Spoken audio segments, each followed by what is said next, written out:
할렐루야. 우리 하나님 말씀 갈라디아서 3장 13절 한 절만 보겠습니다.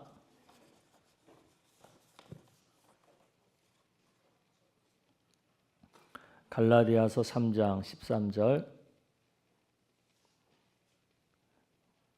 네, 우리 같이 한 목소리 읽어보겠습니다. 시작. 그리스도께서 우리를 위하여 저주를 받은 바 되사 율법의 저주에서 우리를 속량하셨으니 기록된 바 나무에 달린 자마다 저주 아래 있는 자라 하였습니다. 아멘.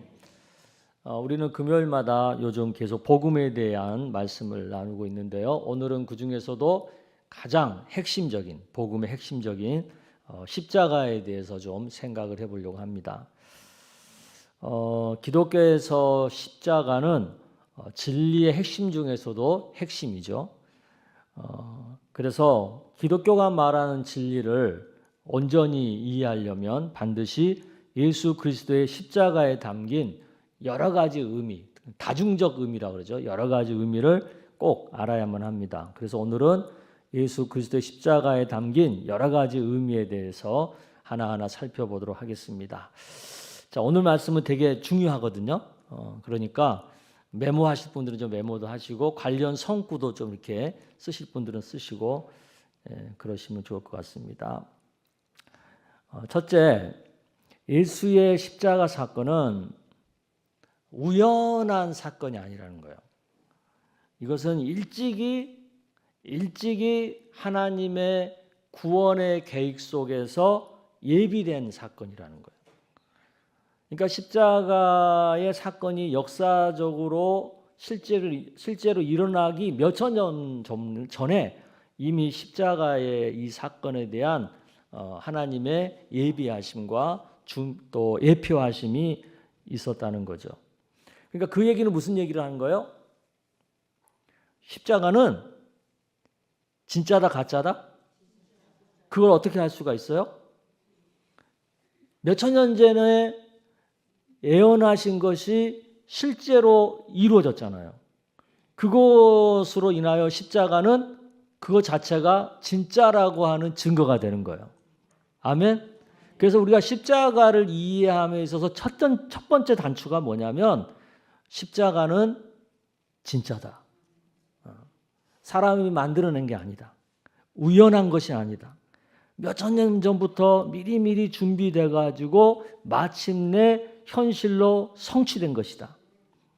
그러니까 기독교의 십자가가 진리인 이유는 이미 몇천 년 전부터 준비된 것이 사실로 이루어졌다고 하는 증거가 있기 때문에 진리가 되는 거예요. 그러니까 이게 되게 중요합니다. 그래서 어떻게 십자가에 그 예비된 것이 어떻게 진행되는지를 먼저 살펴보겠습니다. 에베소서 1장 4절에서 5절까지의 말씀 여러분 한번 읽어보겠습니다. 시작. 곧 창세전에 그리스도 안에서 우리를 택하사 우리로 사랑 안에서 그 앞에 거룩하고 흠이 없게 하시려고 그 기쁘신 뜻대로 우리를 예정하사 예수 그리스도로 말미암아 자기의 아들들이 되게 하셨으니. 예, 이 십자가 사건은 언제부터 계획이 된 거예요? 창세 전에. 예. 그러니까 그만큼 아주 오래전부터 하나님에 의해서 계획이 되었고 그 계획 속에서 차근차근 준비가 되었다는 거죠. 이는 우리가 죄에서 구원받아서 하나님 자녀되게 하시려는 하나님의 사랑과 은혜 가운데서 준비되어진 사건이라는 거죠. 이것을 믿어야 됩니다. 아멘. 이게 분명하게 우리 가슴 속에 믿어져야 되는 거예요. 좀 더 이제 구체적으로 그럼 어떻게 준비됐는가를 보면 민수기 21장 8절에서 9절을 읽어볼게요. 시작. 여호와께서 모세에게 이르시되 불뱀을 만들어 장대 위에 매달라 물린 자마다 그것을 보면 살리라. 새가 놋뱀을 만들어 장대 위에 다니 뱀에게 물린 자가 놋뱀을 쳐다본즉 살더라. 이스라엘 백성이 광야에서 불뱀에게 물렸잖아요. 그래서 막 다 죽어가고 그럴 때 우리 살려주세요. 그러니까 하나님께서 모세에게 놋뱀을 만들어서 장대에 매달아라. 그리고 그것을 쳐다본 자는 살게 된다. 구원을 받게 된다. 그렇게 얘기하셨거든요. 그런데 사람들이 정말 모세가 한 말을 그대로 믿고 롯뱀을 바라본 사람은 살았어요, 죽었어요? 살았어요. 근데 에이, 그게 말이나 돼. 그리고 듣고도 안 믿고 안 바라본 사람은 죽었어요, 살았어요? 죽었어요. 이것이 예수님의 십자가를 예표한다는 거죠. 예수님도 십자가에 매달려 돌아가셨잖아요. 그러니까 십자가에 매달린 예수님을 믿으면 구원을 얻는다고 하는 하나님의 말씀을 듣고 믿으면 구원을 받을 거고, 안 믿으면 구원 못 받는 거죠. 그러니까 똑같은 의미죠. 그것이 벌써 민수기에서 구약 시대에 예표가 된 거죠. 그것을 신약 시대 요한복음에서도 다시 한번 그것이 예표였음을 나타내는 말씀을 하죠. 요한복음 3장 14절에 보면 모세가 광야에서 뱀을 든 것 같이 인자도 들려야 하리니. 할렐루야. 그러니까 예수님 자신이 십자가에 못 박히는 것은 벌써 모세가 광야에서 뱀을 든 거와 같은 그 일이라는 거예요. 그러니까 십자가에 달리신 예수를 믿으면 구원받는다, 못 받는다? 구원받는다. 이 사실을 알으라는 거죠. 또 레위기에 보면 이런 말씀이 있어요. 레위기 16장 21절에서 22절. 지금 음향이 좀 이상하지 않나요? 제 귀가 이상한가? 뭔가 음향이 불편한데. 네. 레위기 16장 21절에서 22절 여러분 한번 읽어보겠습니다. 시작. 아론은 두 손으로 살아있는 염소의 머리 위에 안수하여 이스라엘 자손의 모든 죄악과 모든 허물을 고백하고 그 죄를 염소의 머리에 두어 정한 사람의 손으로 광야로 보낼지니 소가 그들의 모든 죄를 지고 부정한 땅에 이르거든. 네, 이건 뭐냐면 이제 그 대속죄일 때 그 사람들의 모든 그 죄악과 허물을 용서하기 위한 하나의 예식인데 이것이 곧 예수님의 십자가를 상징한다는 거죠. 무슨 얘기예요? 염소한테 죄를 다 뒤집어 씌워가지고 한 마리는 죽이고 한 마리는 광야로 보내는 거예요. 그것은 예수님이 우리의 죄를 대신해서 죽으신, 그리고 그것을 믿는 자는 그 죄가 다 사함받는 그 상징을 나타낸다는 거죠. 즉 예수님께서는 우리를 대신해서 희생염소로 십자가에서 죽으시고 우리 죄를 사하기 위해서 그 십자가의 길을 가셨다는 거죠. 이것을 요한복음 1장 29절에서 세례 요한은 뭐라고 얘기하냐면 예수께서 자기에게 나아오심을 보고 이르되 보라 세상 죄를 지우고 가는 하나님의 어린 양이로다. 할렐루야. 그러니까 마치 그 염소가 광야로 이렇게 지나가는 그 모습이 예수님이 실제로 이제 이 땅에 오셔가지고 그 세례 요한에게 나아오는 모습과 너무 흡사하다는 거죠. 예수님은 세상 죄를 지우가는 하나님의 어린 양이 되셨다는 거죠. 그래서 하나님께서 친히 준비하신 구원의 방편으로서의 그 길을 가셨다는 거죠. 그래서 우리는 예수님의 십자가를 어떻게 이해해야 된다는 거예요? 하나님께서 우리 죄를 대속하기 위해서 계획하시고 준비하신 구원의 방법이다. 이렇게 이해하고 믿어야 된다는 것입니다. 아멘. 그 다음에 이제 그러면 그 예수님의 십자가의 죽으심이 의미하는 바예요. 십자가에서 예수님이 어떻게 죽으셨어요? 아주 편안하게 돌아가셨나요? 아주 해피하게 돌아가셨나요? 어떻게 돌아가셨어요?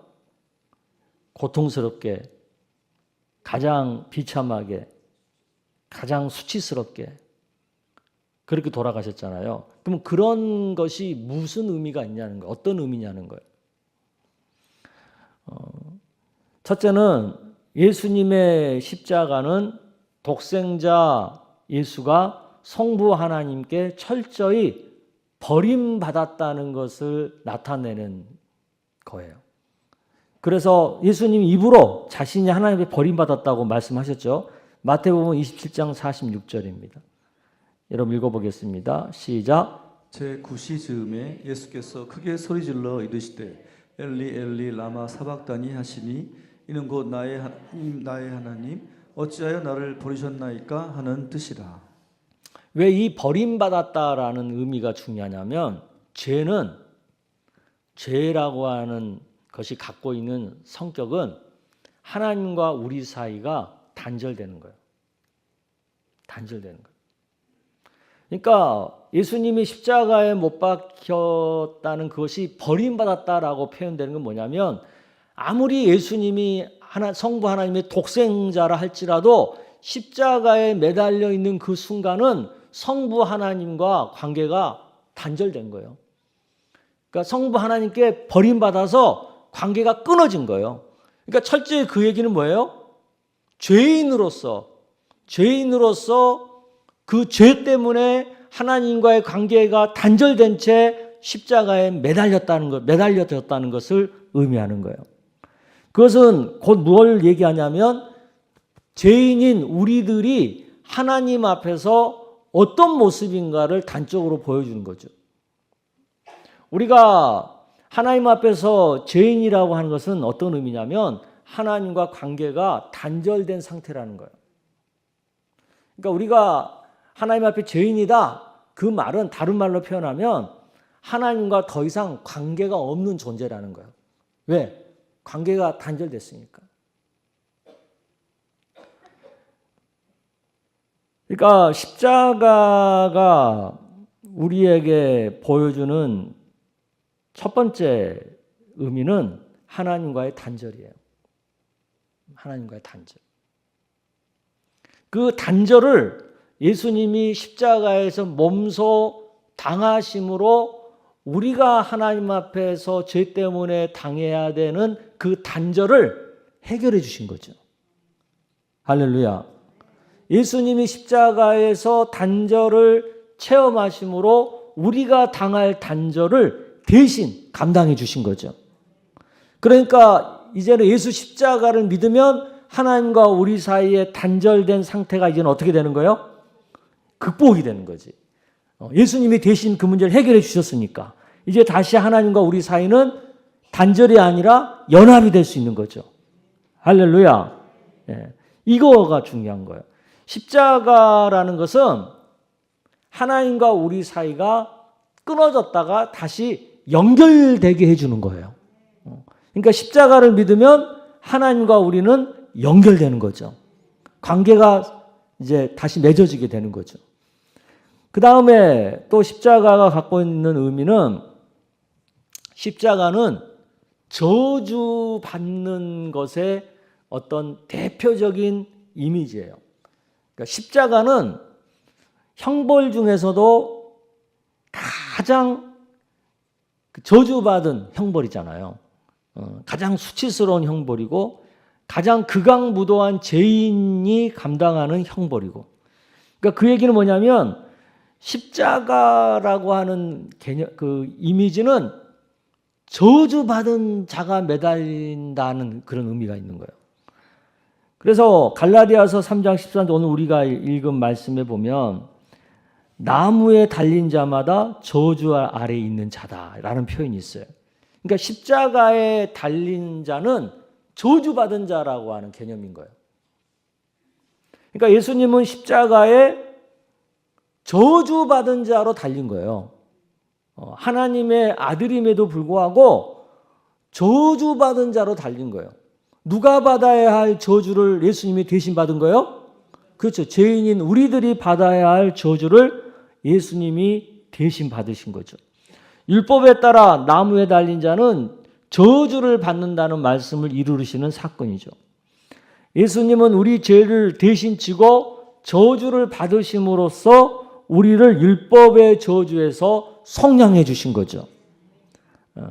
그래서 십자가를 믿게 되면 어떻게 되는 거예요? 우리는 더 이상 저주를 받아야 안 받아요?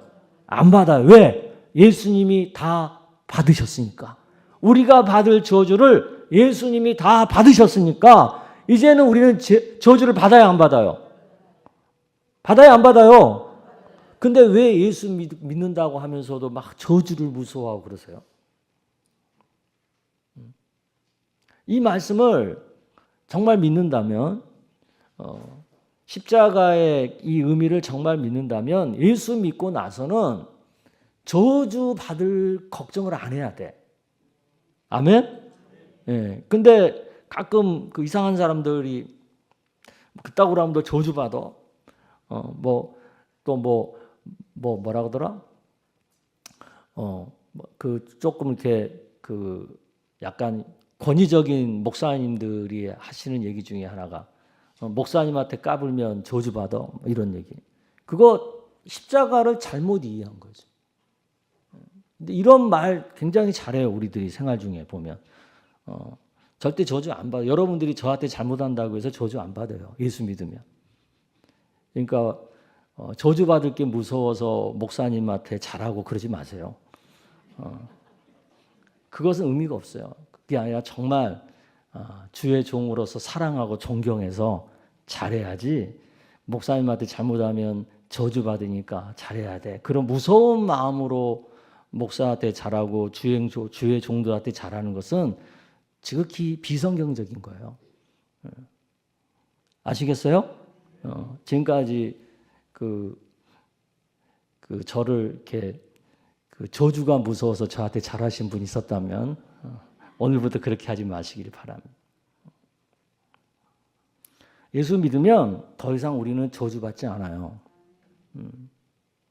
왜? 예수님이 우리가 받아야 할 저주를 십자가에서 다 해결하셨어요. 이것을 믿으시길 바랍니다. 또 가끔 이제 그런 얘기를 하죠. 가문의 저주라는 얘기를 해요. 가문의 저주. 근데 이제 성경에 보면 하나님 앞에 죄를 지은 자는 3, 4대 이르기까지 저주를 받는다 그런 표현이 있어요. 그리고 하나님 앞에 잘한 사람은 천대에 이르도록 복을 받는다 그런 말씀이 있어요. 그래서 거기서 이제 가문의 저주 이런 얘기를 하는데 예수를 믿으면 그 가문의 저주도 다 사라져요. 아멘. 아무리 내 조상들이 큰 죄를 짓고 그래도 예수를 믿으면 그 저주의 굴레에서 우리가 다 해방이 되는 거예요. 성경은 분명히 이렇게 말씀하는데 사탄은 계속 우리한테 거짓을 얘기하죠. 야, 그러지 않아. 그래도 너는 계속 저주받아. 이런 식으로 자꾸 우리를 시험하거든요. 그 사탄의 시험에 넘어가면 안 되는 거예요. 우리는 예수 십자가를 믿기 때문에 사탄이 그렇게 우리를 시험하고 조롱할 때 뭐라 그래야 돼요? 나는 예수를 믿기 때문에 저주에서 자유해졌다 이렇게 얘기해야 되는 거지. 할렐루야. 이런 신앙, 이게 십자가의 신앙인 거예요. 근데 십자가를 믿는다고 하면서도 저주에 대해서 막 두려움을 느끼고 죄 좀 졌다고 해가지고 그것 때문에 막 하나님 앞에 벌 받을까봐 벌벌벌벌하고 그것은 십자가의 신앙이 아니고 복음의 신앙이 아닙니다. 네 번째는 예수 십자가는 하나님의 진노를 나타내죠. 우리 이사야서 53장 5절에서 6절까지 여러분 읽어보겠습니다. 시작. 그가 찔림은 우리의 허물 때문이요 그가 상함은 우리의 죄악 때문이라. 그가 징계를 받음으로 우리는 평화를 누리고 그가 채찍에 맞음으로 우리는 나음을 받았도다. 우리는 다 양 같아서 그릇 행하여 각기 제 길로 갔거늘 여호와께서는 우리 모두의 죄악을 그에게 담당시키셨도다. 아멘. 예수님이 십자가를 지실 때의 모습을 보면 보통 사람들이 그때 당시 십자가형을 받은 사람들이 십자가 지는 것보다 훨씬 심하게 심하게 고통을 당하셨거든요. 그 예를 들면 머리에 가시면류관을 썼고, 그리고 채찍을 맞으셨고, 그리고 손에 못을 박히셨고, 그리고 또 옆구리에 창을 찔리셨고. 당시 그 십자가형 받은 죄수들이 그렇게 당하지 않았어요. 근데 예수님에게만 유독 그렇게 심하게 했다고요. 그게 뭐예요? 죄에 대한 하나님의 진노인 거예요. 그러니까 죄에 대한 하나님의 진노가 그만큼 컸다는 거예요. 그야말로 예수님의 몸을 난도질할 정도로 하나님의 진노가 그만큼 엄청나게 쏟아졌다는 거예요. 근데 그 진노를 누가 받아야 되는 거예요, 원래는? 우리가 받아야 되는 거예요, 우리 죄인들이. 근데 그 진노를 예수님이 대신 다 받으신 거예요. 그래서 십자가를 믿는 자는 그 진노를 받아요, 안 받아요? 안 받게 된 거예요. 왜? 예수님이 받아주셨으니까. 다 받아서 해결하셨으니까. 예수를 믿기만 하면 우리들은 그 진노를 받아요, 안 받아요? 안 받아요. 이걸 믿으시길 바랍니다. 그러니까 예수 믿는 자들은 하나님 앞에 벌 받고 진노 받을까 봐 두려워해야 돼, 안 해야 돼? 안 해야 되는 거예요. 그게 예수 믿는 믿음의 능력이고 믿음의 은혜죠. 근데 이 십자가의 이 개념을, 이 복음이 갖고 있는 십자가 이 개념을 많이들 놓치고 있어요. 왜? 구약에서 말하는 율법에 멈추어 있다 보니까, 율법의 신앙에 머물러 있다 보니까 십자가를 믿는다고 하면서도 그 율법이 정죄한 그런 죄와 저주와 그 진노를 십자가를 믿으면서도 그대로 아직 갖고 있는 거예요. 그래서 구약에 살던 성도들이 갖고 있는 그 하나님에 대한 두려움, 진노에 대한 두려움, 그것을 신약의 성도들도 계속 갖고 있는 거죠. 이것은 복음을 믿는 자의 모습이 아닌 거죠. 우리가 예수님의 십자가를 믿는다면, 그리고 복음을 믿는다면 이미 예수님이 십자가에서 해결하신 죄의 문제, 진노의 문제, 저주의 문제, 버림받음의 문제를 다 해결받은 거잖아요. 아멘. 그러면 그것을 또 지고 있어야 돼, 안 지고 있어야 돼요? 이제는 안 져야죠. 그 부담에서 자유해져야지. 예수님이 십자가에 다 해결했으니까. 그러니까 우리가 살면서 예수 믿지만 살면서 우리가 죄를 져요, 안 져요? 근데 죄를 진다고 해봤자 그 죄라는 게 하나님 안 믿는 죄예요? 그건 아니죠. 우리가 죄를 져봤자 하나님을 안 믿는 죄를 짓는 건 아니잖아. 단지 아직도 죄성이 있다 보니까 약간 뭐 도덕적으로라든가 뭐 이런, 그리고 계명을 어기는 뭐 그 정도의 죄를 짓는 거지, 아예 하나님을 불신하고 하나님을 부인하는 그런 죄를 짓는 건 아니잖아요. 그렇죠? 아니에요? 적어도 예수 믿는다고 하는 사람은 그렇잖아요. 그렇다면 우리가 그렇게 저주받을 만한 죄를 짓는 건 아니에요. 그러니까 예수 믿고 살면서 크고 작은 죄 짓는 거, 그걸로 인해서 너무 막 저주받을까 봐, 진노받을까 봐 이런 두려움에서 벗어나시길 바랍니다. 그것은 복음을 믿는 자가 가져서는 안 되는 신앙이에요. 예수를 믿고 십자가를 믿고 복음을 믿었으면 그런 모든 율법의 정죄에서 우리가 해방되고 자유해졌다는 것을 누려야 되는 거예요. 삶 속에서. 그런 은혜가 있기를 주의 이름으로 축복합니다. 하나님은 예수님의 십자가를 통해서 죄에 대한 공의 그리고 죄인에 대한 사랑 이 두 가지를 모두 나타내셨어요. 그러니까 오직 예수 십자가만을 통한 구속은 하나님의 공의로우심과 구속의 배타성을 나타내죠.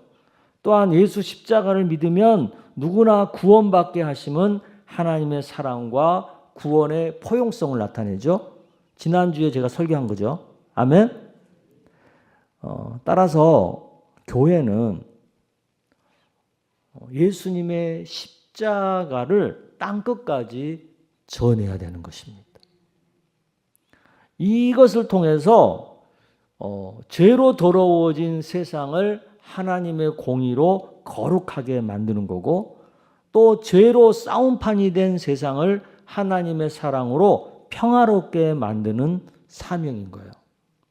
그러니까 우리는 뭐 다른 걸 떠나서 복음을 전함으로 세상을 하나님의 공의로 거룩하게 만들고 하나님의 사랑으로 세상을 평화롭게 만드는 이 사명을 감당해야 되는 거죠. 아멘. 뭐 사람들은 무슨 정치를 가지고 또 무슨 뭐 어떤 뭐 다른 어떤 뭐 평화 협정을 가지고 뭐 여러 가지로 세상의 평화를 말하고 세상의 어떤 정의로움을 얘기하지만 인간의 그것은 한계가 있어요. 그렇지만 하나님의 방법인 이 복음으로 세상을 거룩하게 만들고 세상을 평화롭게 만드는 것. 이게 하나님의 방법이고 하나님의 뜻입니다. 그래서 교회는 복음을 땅끝까지 전해야 되는 것입니다. 그리고 우리가 이 땅에 태어나서 한평생 살면서 누구나 가치 있게 살고 싶잖아요. 이 땅에 살면서 정말 쓰레기처럼 살고 싶은 사람 있을까요? 있어요, 없어요? 이번에 미국에서 그 대선 치르면서 이 쓰레기라는 말이 나와가지고요. 누가 누구 어디 뭐 나라의 사람들을 가리켜서 쓰레기라고 해가지고 그래가지고 또 미국의 바이든 대통령이 또 뭐 트럼프 지지하는 사람은 쓰레기다 또 이렇게 해가지고 그 얘기를 듣고 트럼프가 쓰레기차를 갖다 놓고 또 이렇게 하는 쓰레기 그야말로 쓰레기가 쓰레기를 부르는 그런 사건이 벌어졌는데 아무도 쓰레기처럼 살고 싶은 사람은 없어요.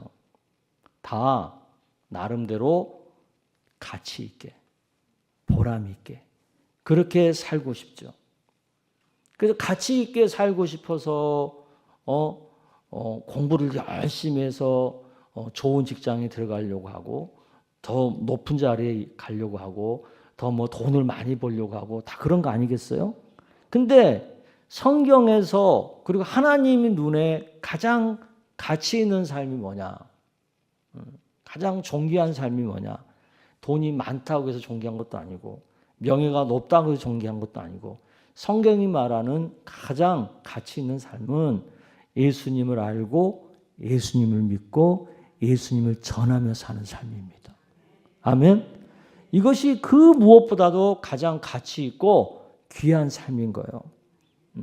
아무리 돈이 많아도 예수를 모르면 가장 불쌍한 사람입니다. 아무리 세상 지위가 높아도 예수 안 믿고 살면 가장 불행한 사람입니다. 그러나 돈도 없고 뭐 지위도 없고 세상 사람 눈에는 보잘것 없어도 예수 믿고 사는 자는 가장 귀한 자입니다. 이것을 단적으로 보여주는 예수님의 비유가 있잖아요. 부자와 거지 나사로. 그러니까 세상에서는 거지였어요, 나사로가. 그런데 또 한 사람은 부자였고. 그런데 죽어서는 어떻게 되었어요? 역전됐어요. 부자가 가장 불쌍한 사람 됐고 거지가 가장 존귀한 자가 됐잖아요. 그러니까 하나님의 눈은 그렇게 달라요. 하나님의 평가는 그렇게 다르다고요. 그러니까 우리가 이 땅에 살면서 가장 가치 있게 살고 싶으면 예수 잘 믿고 살면 됩니다. 가장 돈 안 들이고 가장 쉽게 그리고 가장 고생 안 하고 가장 가치 있게 잘 사는 방법 예수 믿고 사는 겁니다. 그래요 안 그래요? 예수 믿고 사는 거예요. 이것처럼 다른 거에 비해서 쉬운 길이 있어요 없어요? 예수 믿는 거 안 쉬워요? 돈 벌려고 해봐요. 얼마나 어려워요. 돈 버는 것보다 예수 믿는 게 쉽잖아요. 그렇죠? 동의 안 하시는 것 같은데. 예수 믿는 게 제일 쉬워요. 그리고 내가 예수 믿고 다른 사람에게 예수 믿게 하는 것은 정말 영원한 가치가 있는 삶이에요. 왜? 나도 영원토록 하나님 나라에서 왕노릇 하는 거고 또 다른 사람도 나처럼 그 길을 걸어갈 수 있도록 해주는 일이니까 얼마나 보람되고 가치 있는 일입니까? 그래서 저는 감히 말씀드립니다. 이 땅에서 우리가 살면서 하는 일이 많잖아요. 신경 써야 될 일이 많고 근데 가장 내가 하는 것 중에서 가장 중요하게 생각하고 무엇보다도 가장 우선적으로 고려해야 될 것은 뭐예요? 예수 믿는 거예요. 예수 믿고 사는 거예요. 이것이 내 삶 중에서 가장 최고의 우선순위가 되고 가장 중요한 것이 되어야 하는 거예요. 그 다음에 뭐 가족, 그 다음에 돈 버는 거, 그 다음에 뭐 놀러 다니는 거 그런 거지 예수 믿는 것보다 더 우선적인 게 있어요 없어요? 없어요. 이걸 정확하게 하고 살아야 되는 거예요. 근데 교회 다니는 분들 중에 예수 믿는다고 하는 분들 중에 그렇지 않은 분이 많아요. 예수 믿는 것을 최고의 우선순위로 삼지 않고 다른 것, 돈 버는 것을 더 우선순위로 생각하고 가족을 더 우선순위로 생각하고 그런데 그렇지 않아요. 최고의 우선순위는 예수 믿는 겁니다. 신앙생활이에요. 그리고 두 번째, 세 번째, 그 다음인 거죠.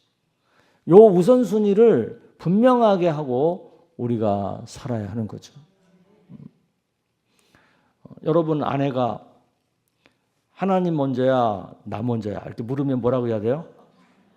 에? 뭐라고 그래야 돼요? 예. 하나님 먼저라고 그래야 돼요. 제가 그랬다가 이혼당할 뻔했습니다.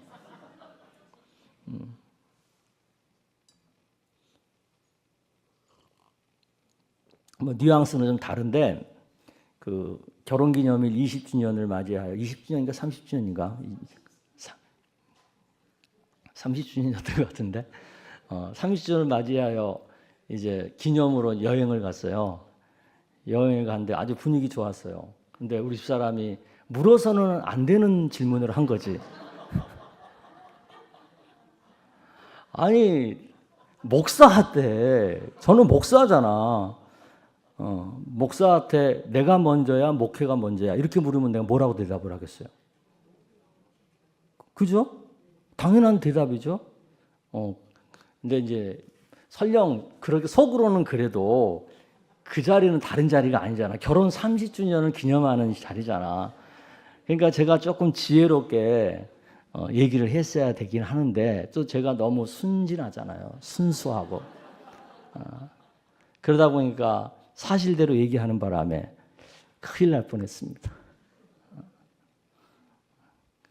그럴지라도 정확하게 할 건 해야지. 우리는 무엇보다도 저는 우리 집사람이 저한테 우리 집사람이 당신은 내가 먼저야. 이제 제가 이제 물었어요 우리 집사람한테. 그러면 우리 집사람이 하나님 먼저야. 그러면은 저는 서운해할 것 같지 않아요. 왜? 당연한 거니까. 당연한 거니까. 그러니까 우리가 살면서 그걸 정확하게 하고 살아야 되는 거죠. 하나님께서 나한테 너 내가 먼저니 네 가족이 먼저니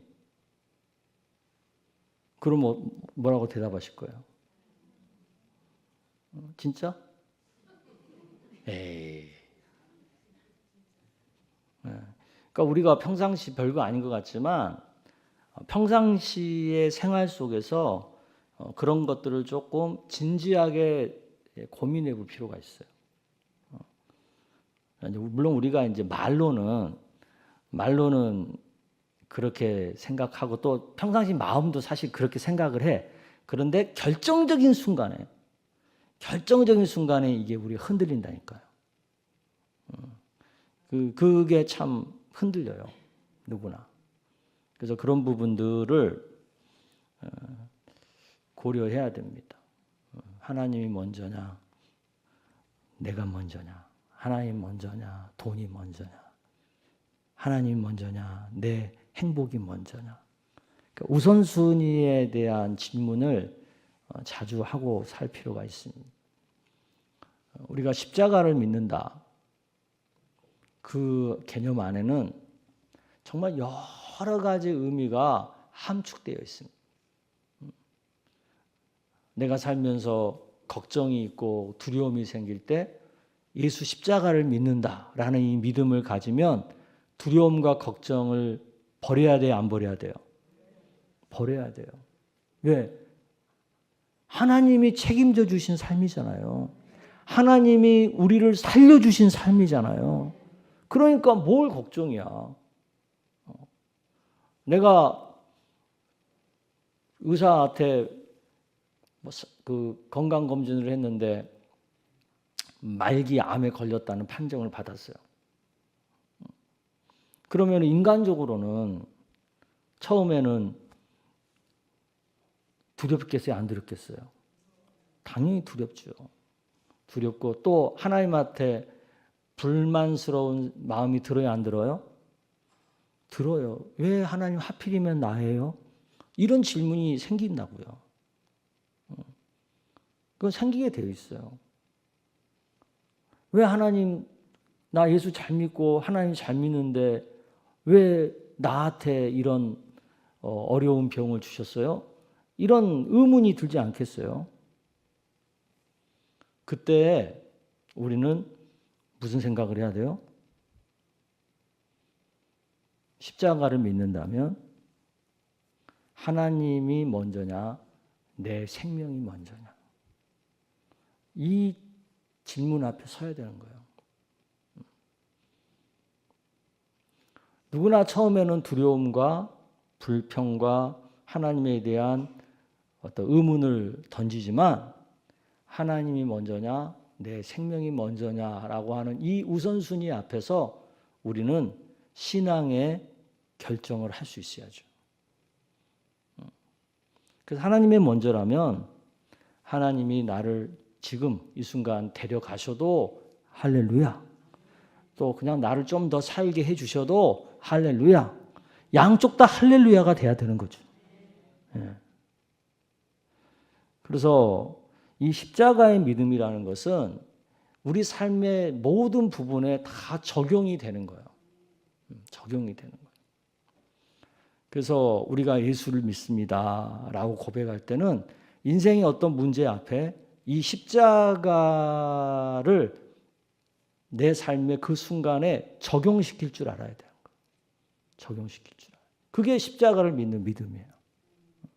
근데 이 생각을 안 하고 그냥 인간적인 생각만 하는 거지.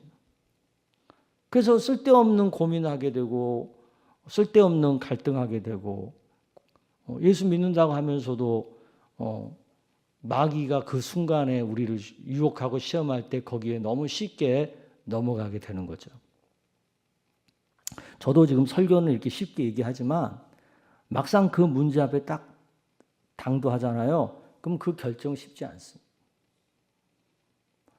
저는 교회 담임 목사잖아요. 담임 목사니까 저 개인의 삶도 마찬가지고 교회의 상황도 마찬가지고 성도가 겪는 상황에서도 저는 늘 선택을 해야 돼요. 하나님이냐 이거냐. 하나님이냐 이거냐. 이 선택 앞에 저는 늘 서야 돼요. 제가 성도를 위해서 기도할 때도 또 교회의 문제를 놓고 목회할 때도 또 저 개인적인 삶에서 어떤 일을 겪을 때도 그 문제 앞에 늘 쓰는 거예요. 저도 인간이니까 솔직하게 흔들릴 때 많아요. 또 때로는 실패할 때도 많아요. 그렇지만 십자가의 믿음을 분명하게 세우고 그 앞에서 주님이 날 대신해서 십자가의 죽으심의 그 의미를 이 순간에 이 상황과 대입을 해보면 답이 나오죠. 내가 뭘 선택해야 될지 답이 보이죠. 그때 우리는 믿음으로 그것을 선택하는 거예요. 그게 믿음입니다. 그렇게 선택하고 나면 처음에는 굉장히 두렵고 막 이게 될까 말이지만 막상 딱 선택하고 나면 편안해지더라고요. 그리고 생각보다 그 선택으로 인하여 생기는 문제가 크지 않더라고요. 그리고 다 결과적으로는 하나님의 뜻을 이루어 가시는 것을 경험하게 됩니다. 그래서 오늘 십자가의 다중적 의미에 대해서 말씀을 나눴는데 그냥 말로만 십자가 믿는다. 그냥 내 영혼의 구원에만 십자가에 대한 믿음이 해당된다 생각하지 말고 우리의 삶의 전 영역에 십자가가 상징하고 의미하는 바가 다 적용된다는 것을 기억하고 늘 예수 십자가 붙들고 사는 우리 모두가 되기를 축복합니다. 그리고 이 예수 믿고 이 예수 십자가 붙들고 사는 삶이 가장 귀한 삶이라는 것을 여러분 믿고 그것을 주장하고 선포하며 사시기를 축복합니다. 아멘.